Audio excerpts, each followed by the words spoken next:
आज की वीडियो में कक्षा 10वीं हिंदी चैप्टर नंबर 8 जो लिखे गए हैं जी जित में निर्गत हूँ, जिसके लेखक हैं पंडित बिरजू महाराज। इससे पहले हम लेक्चर 1 कंप्लीट कर चुके हैं, ये लेक्चर नंबर 2 है। तो यहाँ से स्टार्ट करते हैं लेक्चर 1। इससे पहले हम कंप्लीट कर चुके हैं।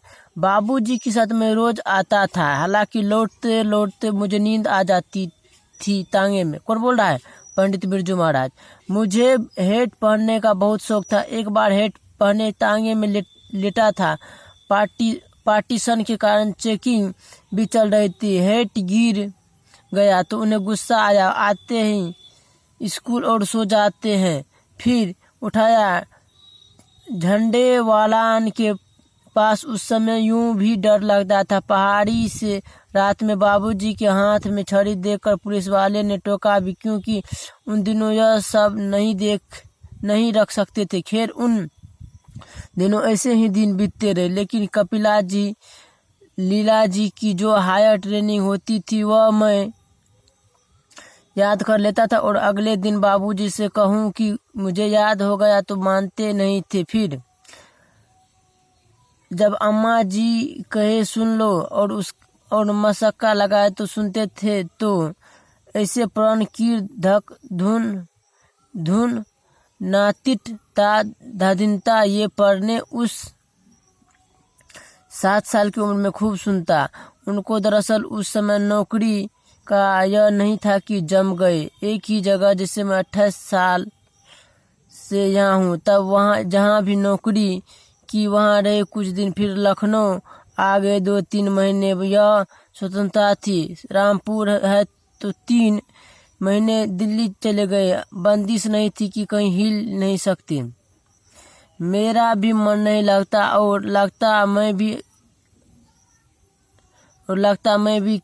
ऐसे क्या करूं। बस इसी तरह वक्त बीतता यहाँ दिल्ली में। मैं जब हिंदू मुस्लिम दंगे होने लगे, काटा मारी होने लगी, तो डर के मारे अम्मा और मैं लखनऊ चले गए। तालीम इसी किस्म थी। कुछ क्लास में देखा, कुछ ताऊ जी को सिखा रहे उसे देखा, कुछ लखनऊ में। इसके अलावा प्राइवेट प्रोग्राम जिनमें बाबूजी जाते थे, जौनपुर, मैनपुर, कानपुर, देहरादून, कलकत्ता, बम्बई आदि में मुझे जरूर रखते थे। पहले इसलिए कलकत्ते में बहुत मज़ा आया।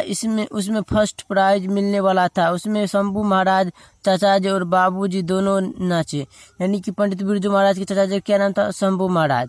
पर उसमें फर्स्ट प्राइज मुझे मिला तो चाचा कहने लगे, देख भैया, बड़े मियाँ तो बड़े मियाँ, छोटे मियाँ सुभान अल्लाह। और मैं बहुत खुश। चेन और मेडल वगैरह मुझे मिला। उस समय मैं 8-8.5 साल का था। ये समझ लीजिए कि 9-9.5 साल के भीतर ही सब तमाशे हो गए मेरी जिंदगी के। यहाँ हाँ, मैं आमलेट नहीं खाता था। चाचा जी खाते थे तो कहे, अबे दाल का चिल्ला खाएगा। जब अंडा कहकर पूछे तो नहीं खाता था, पर जब मूंग की दाल का कहे तो बड़े मजे से खा लेता था। तो शंभू महाराज शुरू से ही बड़े शौकीन तबीयत के थे। लच्छू महाराज शुरू से ही बड़े अप टू डेट रहते थे। जब ये शायद 28 से 30 साल के थे तब से गए हैं। कलकत्ते न्यू थिएटर्स कंपनी में 40 साल कलकत्ते और बम्बई मिलाकर फिल्म में बीते। चलिए बिचला छूट गया था, ये भी कवर करते। श्याम श्याम श्याम है वृक्षण की पतियन में, फूलन की कलियन में, पवन के झकोरन में। श्याम श्याम है गुनियन के तालन में, गायक के स्वरन में, कवियन के हृदय में। श्याम श्याम है यही ब्रज श्याम, तो सो अरज करे कर जोड़े अंत हूँ, शरण पाऊँ। श्याम श्याम श्याम है। हाँ, 9.5 साल का था जब बाबूजी की मृत्यु हुई। उनके साथ आखिरी प्रोग्राम मैनपुरी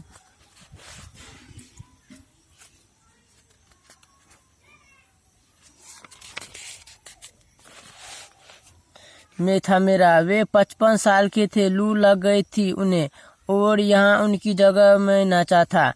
और उन्होंने भाव बताया था उस समय, क्योंकि उन्हें बुखार था। लू उन्हें मैनपुरी में ही लगी थी। वहाँ से हम लोग लौट कर आए तो 16-20 दिन रहे वो। कमजोरी आती गई। बाबूजी की यह आदत थी और मेरी भी आदत है, अपना दुख और कष्ट ज़्यादा किसी से कहता नहीं हूँ। वो भी छिपाते रहते थे, उन्हें भी शुगर था, तो इक्के पर चौक वगैरह चले गए और सबसे मिल आए। जितने भी अमीनाबाद में थे, बाजार आदि में मिलने वाले और सब ही प्यार करते थे उन्हें। वह उनके साथ आखिरी प्रोग्राम था। मुझे तालीम बाबूजी से ही मिली। गंडा भी बांध उन्होंने मुझे जब बांधा तो अम्मा से कहा, जब तक तुम्हारा लड़का उसे नजरना नहीं देगा गंडा नहीं बांधूंगा। आज की वीडियो में इतना ही। अगले वीडियो में हम लेक्चर 3 कंप्लीट करेंगे। और हमारा वीडियो जब अच्छा लगा हो तो हमारे वीडियो को लाइक करना ना भूलें, और कैसा वीडियो लगा हो कमेंट बॉक्स में ज़रूर बताएं।